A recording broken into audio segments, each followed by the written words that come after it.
passionate, driven, enthusiastic, euphoric. This is who we are as entrepreneurs. But how we leverage these incredible attributes to dream and build businesses that scale and grow is what this podcast is all about. Hello, I'm attorneypreneur Josh Brown, and welcome to Franchise Euphoria. Hello, welcome back to another episode of Franchise Euphoria. Thrilled today to have John David Mann on the show. John has been writing about business, leadership, and the laws of success for more than 30 years.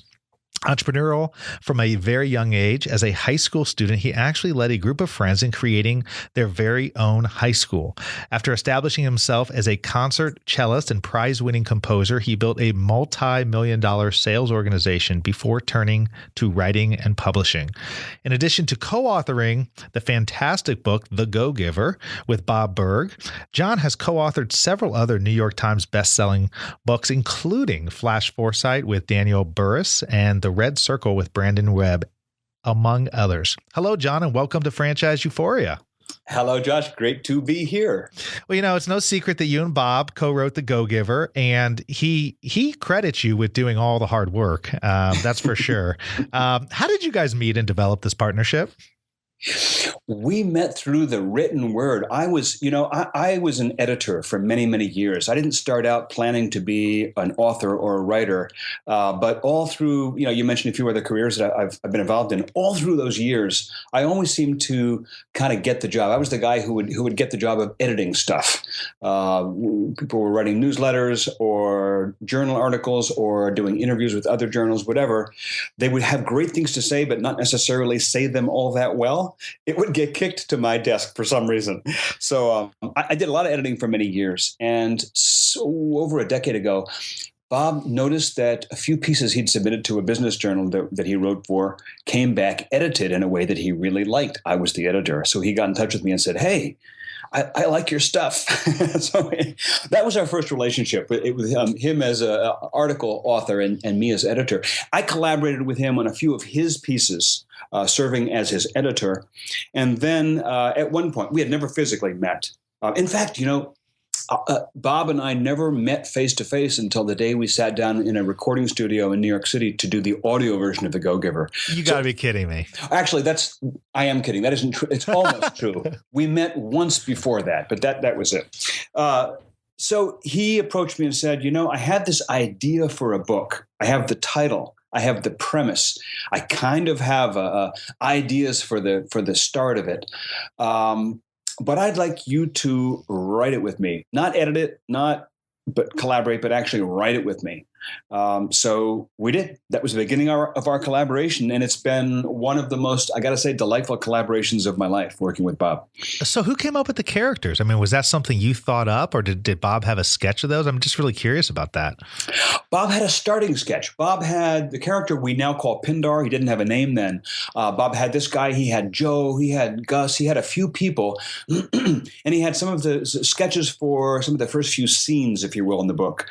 And he had the title, The Go-Giver. He knew that the premise of the book was the idea of putting a focus on other people, that was not only a nice and noble and generous and lovely thing to do, but also pragmatic, effective, and practical thing to do. So he had the kind of setup. We got together and sort of discussed, who else might we have? Who might some other characters be? And then we just started spinning it from there. We did not have these 5 laws of stratospheric success all mapped out. We didn't have the plan that there would be 5 laws. We didn't really have the structure of the plot or the shape of the story. None of that ahead of time. We just had sort of a starting place, and we spun it from there. Well, and now you've over 500,000 copies sold, right? And counting. And now we've got another edition of it with a great introduction from Ariana Huffington and a Q&A and all sorts of great stuff. I'm curious, from start to finish, when you guys first collaborated on this, what was the time frame? Bob approached me with the idea, I think in the spring, I want to say of 2004. And we actually met our first time around Christmas of 2004 to just kind of talk about it. My wife and I went down to his apartment and stayed there for a day, and we sat around and discussed. And then I still wasn't really sold on the idea of the book. Honestly, Josh, Bob kind of had to drag me in kicking and screaming. I had another career planned at the time. I was going to be a screenwriter in Hollywood. That's what I was doing. That's what I was planning. Life is, as they say, what happens what is it? While you're busy making plans, right? Exactly. While you're busy making plans. I had a plan. Well, Bob is persuasive. Bob is persuasive. Well, the thing was, I said, I don't get this book. I'm not sure it's going to really work. I don't know about the premise. I just wasn't sure it would be a compelling book, but it's Bob. And if it's Bob, I've got to take it seriously. So I got to at least look at it. So we went down there at Christmas. We spent time with him. I had a small hole in my schedule in, I don't know, February or March of the next year. I said, okay, let's give this thing a shot. From the moment I sat down at my desk and started sketching out a scene, I think it might have been the Deborah Davenport speech, which really appealed to me. I think it was maybe 6 weeks, start to finish. The thing just flew out of the fingers and it was done. That's fantastic. And that's sort of the sign of a good thing, right? It just goes, it flows. You start it and it flows out. So that's fantastic. It is, although someday I'd love to publish a facsimile edition of the original with all of the mass of red markings covering every page that our agent, because first it was, turned down by over a dozen publishers in New York. And it took us 9 months of revision and thinking about it and rewrites to kick it back to New York. We had 23 rejections before the thing was finally published. So when did you fine tune and come up with sort of the 5 laws principle? Was that in the first, right? Oh yeah, absolutely. It was all there. Interesting. Well, it's by the way, for any of those people listening who don't know about the Go Giver, just listen back to my episode with Bob Burg or my 2 episodes with Bob Burg, and or go online and check it out. It's a fantastic book, but it's often presented as a business book, but I think its application is universal. Would you agree with that? Bob and I both believe that a right principle is a right principle, and that if it's, as Pindar says at one point in the book, if a principle is going to work in business, if it's really going to work, it's going to work everywhere in your life. We presented the book cast as a business book. I mean, the subtitle is A Little Story About a Powerful Business Idea. That was the publisher's idea, and we loved the idea because, of course, this has application in business.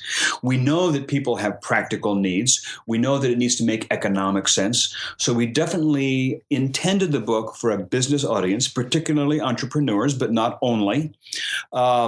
And we knew and we felt that it had application everywhere. One of the most pivotal scenes in the book actually takes place when Joe almost unintentionally has an application of one of the 5 laws in his marriage. And that's right there in the book. But what we didn't anticipate was how broadly the marketplace would take the book and apply it. I mean, we've had pastors saying they've given sermons on it in church. We've had one law office has used it in settling matrimonial disputes. We have a teacher in Indiana who wrote to us in 2009 asking our permission to use the book in his class. We didn't have to think too hard about that. We said yes, and he's taught it to his senior class every year since then. In fact, we're about to publish a curriculum guide for high school teachers, walking them through 7 lessons for teaching the Go Giver to high school students. So yeah, we've been so gratified to see how the book has had broad application in not only in business but kind of everywhere else. That's fantastic. Well, I'm from Indiana. I live in Indiana. Do you remember what area from Indiana? I noticed that. Yeah, you're not so far away. So I lived in Fort Wayne for a year. My brother lives there. I played cello in the symphony there, Fort Wayne Philharmonic. I was assistant principal cello there, and our teacher Randy Stelter was up in Valparaiso, so up toward Chicago, northwest. Oh well, small world here, John. I went to law school at Valparaiso. Oh, did you? Hey. You have got to meet Randy Stelter, this high school teacher. He's a wonderful, wonderful man, one of our staunch advocates. And in fact, he's co-authoring this curriculum guide together with Bob and myself. All right, I'm going to make a point of that next time because I head up back to the law school to speak, once or twice a year. And when I head back up there, I'm going to reach out and try to see if I can.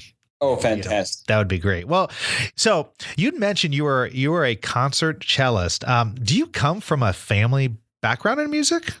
Yes, yes. My grandmother, who was native German, was active on the harpsichord and in Baroque music. My father, who came over he escaped from Germany basically during World War II and moved here, was a very prominent choral conductor and musicologist, a specialist in Bach and Handel, and I learned choral conducting from him and studied fugue and counterpoint with him, and he was one of my heroes and role models. My mom was a pianist, so yeah, I come from that background. I started out in life as a concert cellist and composer, and that was my plan. So there we go.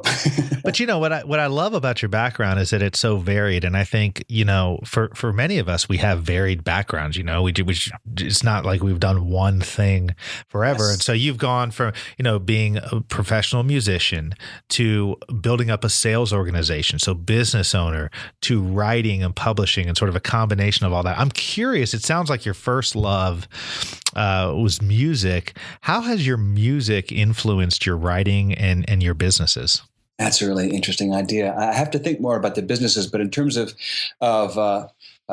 well, I can tell you about business. I was actually giving a concert one day. I was sitting there with my cello on stage, looking out an audience, and as I played, I looked out and I saw too many faces that looked to me sick and unhappy, and it motivated me to get involved in nutrition and health. And I sort of felt this sort of moral compulsion, like it was fine to play music that would enliven people's lives for an hour or two, but then they would go on with their lives. I wanted to do something that would have a more lasting impact in their lives. I got involved in health and nutrition, which is what led me to business and sales at first. But in writing, I am first and foremost a composer. Music is my first language, and as you rightly guessed, it's my prime love, my first love, and I take a very structural musical view to music. To me, the hardest part and the most important part of writing, whether it's a blog post or an email or a 700-page book, is to kind of figure out what's the melodic line, what's the structure, what's the overall shape of it. And I think of it in a very musical way because it's just what I'm used to doing. Before I'm putting pen to paper, before I'm filling in the details, I'm kind of trying to almost feel it in a melodic structural sense. So yeah, I write with my ears.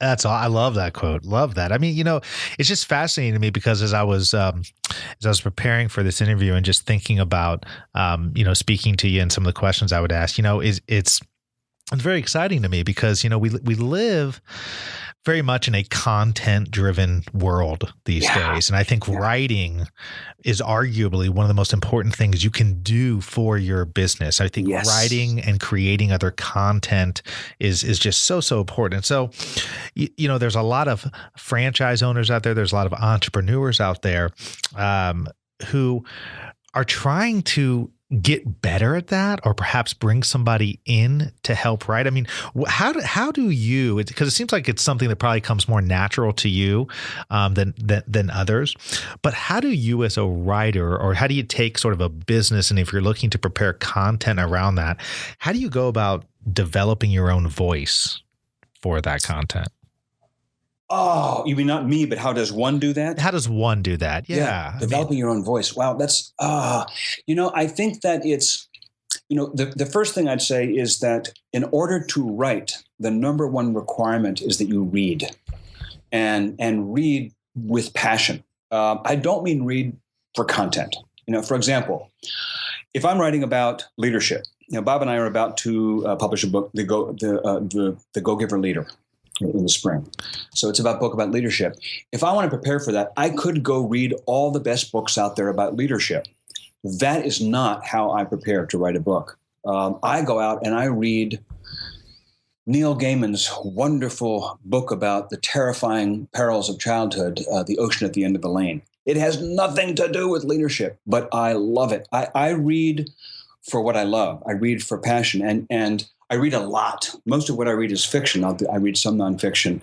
That's just me. I think it's critical that if you want to write a lot, you have to read a lot and read good writing. I don't care what genre it is, what content, what subject matter, what field it is. read good stuff. If it's Seth Godin, if it's Charles Dickens, and read it and notice as you're reading. I don't think it's good to read in a really analytical way because you kill the joy and passion of it. But I do think it's useful to notice.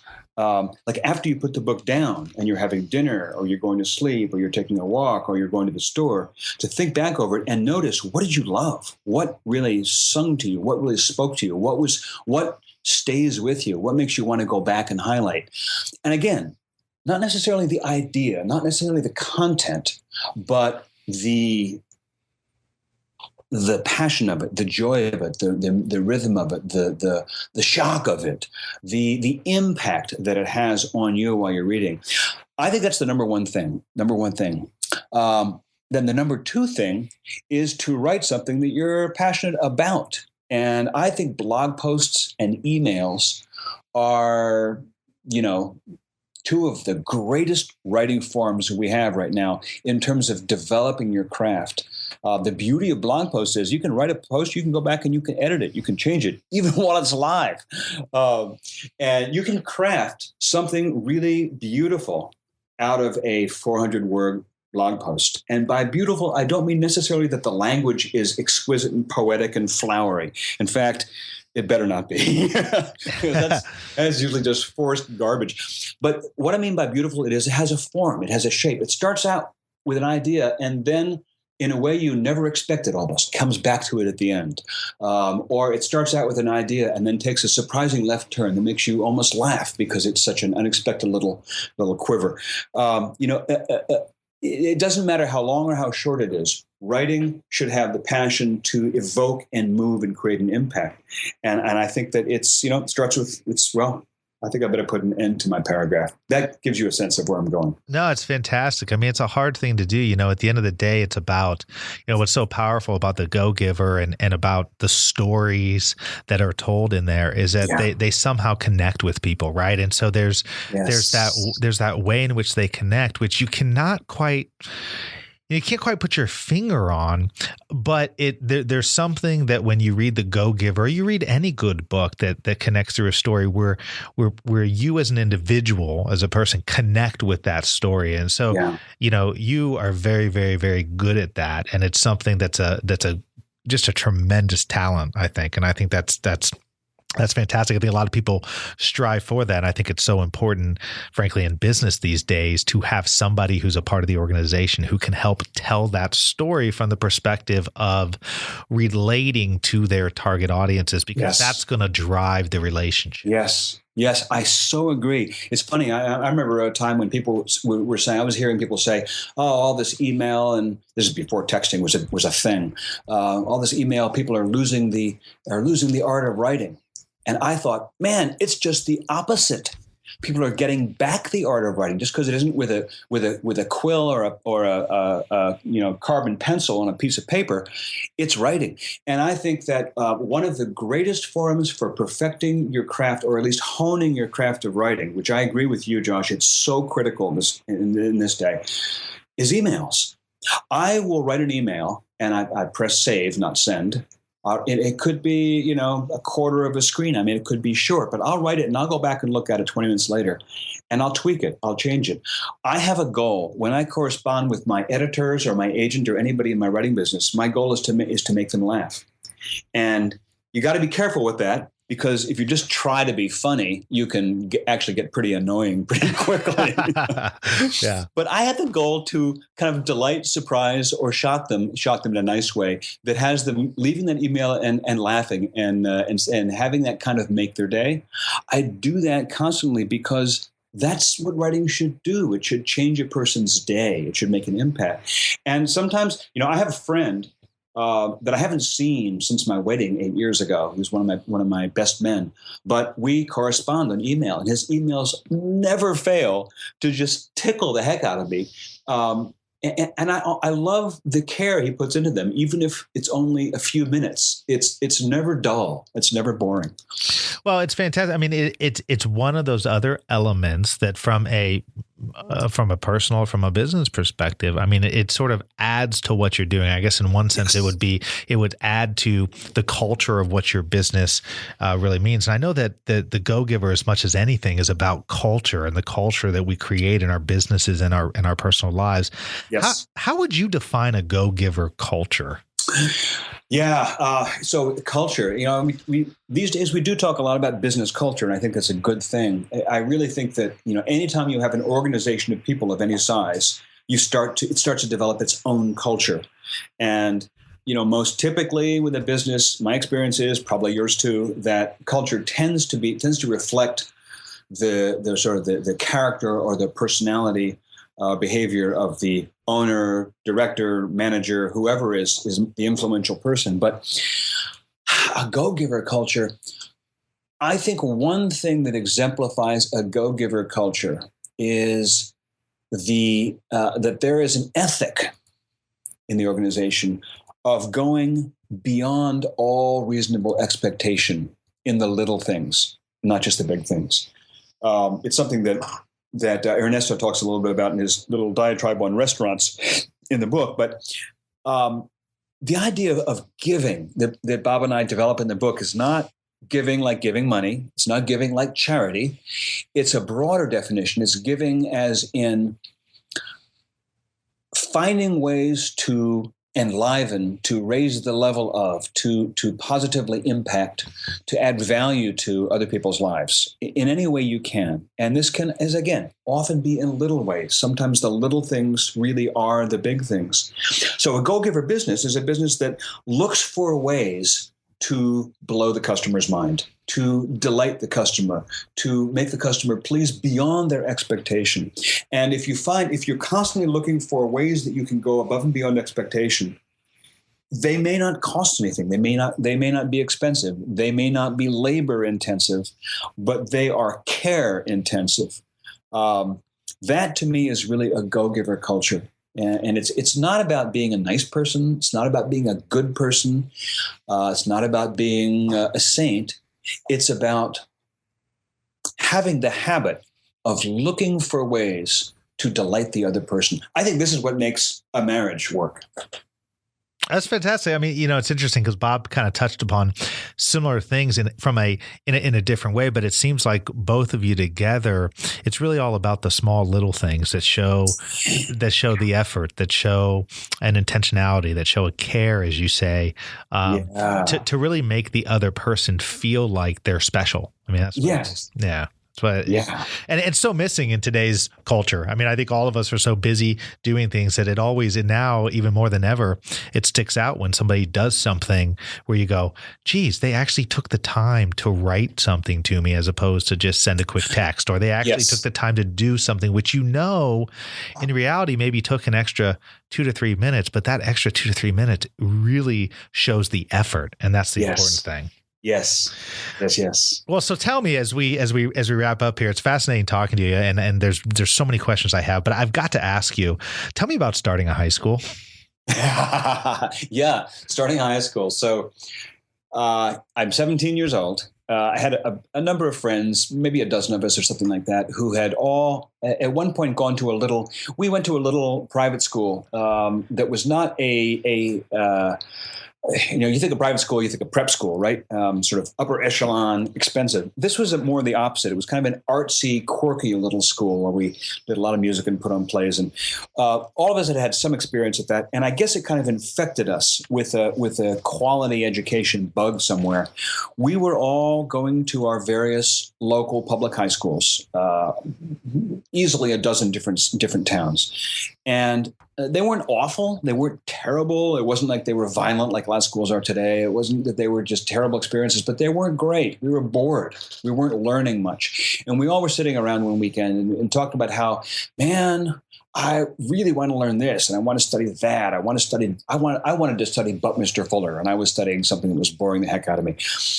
We thought, wouldn't it be awesome if we had our own high school where we could just study whatever we wanted, as much as we wanted, whenever we wanted. And we had the great benefit of parents who didn't hear what we were saying and just shoot it down. A few of us had parents who were of the philosophy of believing that their kids had intelligence and worthwhile thoughts, and they kind of encouraged us. Said, well, you develop that idea. What would that look like? They encouraged us to just keep going. So we did. We kept going. We thought about it some more. We started having regular meetings, and then we said, let's try to do this. And at some point soon, we came to the conclusion that we needed an adult to help us, because we were going to need to raise funds, we knew, to get a building, to buy books, and just to be in existence. It takes money to do things. We didn't know how to do that, and we knew we didn't know how to do that. So we knew our limitations. We decided to start interviewing for positions. So we held interviews for the position of director of our school. The salary we were offering at that time was, let's see, what was the number? Oh yeah, 0. And we interviewed about a half dozen different fascinating candidates, people with really interesting educational backgrounds, who were all attracted to this quirky group of high schoolers. And we ended up hiring a guy named Julian F. Thompson, who has since gone on to become a very successful YA novelist. He's still around, wonderful guy. And Julian came and worked with us for half a year. He stayed at one of our houses. One of our parents gave him a spare bedroom, and I would go meet Julian in the morning. I'd drive my car over, and there he'd be. I had just finished breakfast, and he was sitting with a shopping bag on the floor, already full of typed, stamped, addressed fundraising letters that he was sending off to various sources all around the country. And between Julian and us, we built a school. And I went on the next year to attend the school. We opened up our first semester with about 50 different subjects, some of them taught by our core staff of 3 who are all paid and all lived there, and the rest all taught by volunteers who were mostly our parents and friends of parents. Every subject from cooking to computer programming. And I went on and graduated from that school. I went back later and taught at the school, and it went on for about 10 years. Really? And a lot of our graduates went on to state schools, to state universities, to Harvard, to Yale, to Princeton, to, all over the place. It had quite a career there for a while. So is it really like trade based?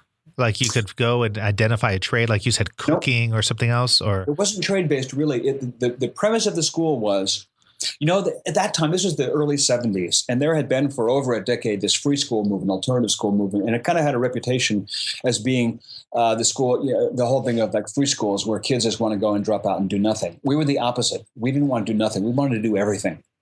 And so the premise of the school was, you can come to the school to learn, and what you can learn is whatever you want to learn. If you want to learn it, we'll find a way to teach it. So you could learn anything.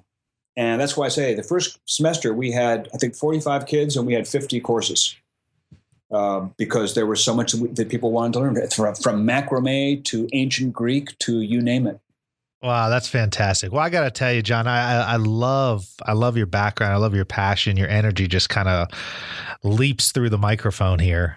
So I think people are really going to appreciate that. And of course, I love the Go Giver. And it sounds like you guys have a series coming out. The Go Giver Leader. Would you say Leader? The Go Giver Leader series is coming out. Yeah, well, we had, of course, there's the Go Giver. Then we came out with a book called the Green Book, Go Givers Sell More, which is kind of goes into more detail about the 5 laws in the Go Giver book and kind of how they work in real life.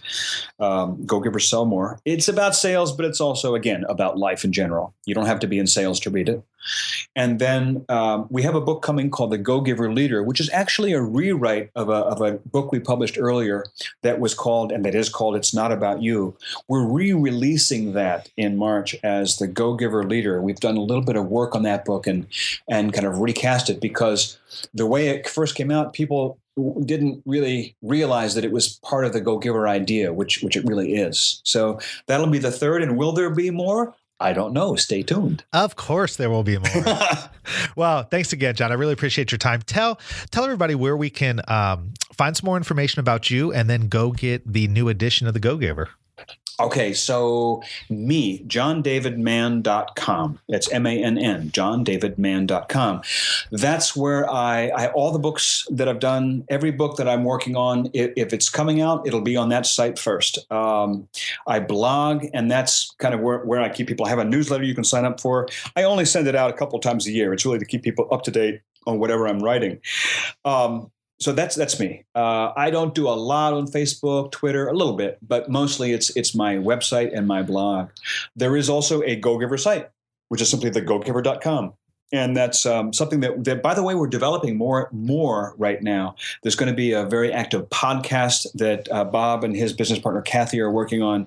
So that Go-Giver site is going to be, you're going to be seeing a lot of change and kind of renovation over the next several months on thegogiver.com. So good to watch also. Well, keep up the great work. Keep telling those great stories. And really, it was a thrill to have a chance to speak with you today. So thank you for that. I so appreciate it. Thank you so much, Josh. Hopefully this was helpful for you today. If you are in the market for a franchise, I would highly encourage you to check out my free ebook, which is What to Know Before You Buy a Franchise. You can head over to my website at that's INDY, franchiselaw.com, and download it there for free. And let me know what you think. If you're enjoying this podcast, if you're enjoying the value that you're getting from this podcast, I'd also invite you to go to iTunes and provide me with a rating and review. It always helps for visibility on the podcast. So thank you so much for your support, and hope this episode was helpful to you.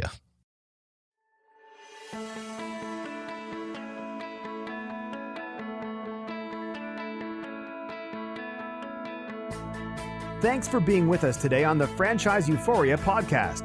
If you enjoyed this episode, please be sure to go to iTunes and provide a review.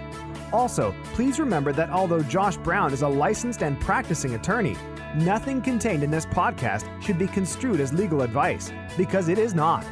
The information contained in this podcast is general and educational in nature, and none of it should be relied upon as legal advice.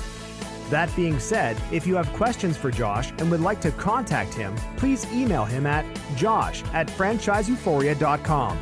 Thank you so much for listening, and we hope you tune in to our next weekly episode.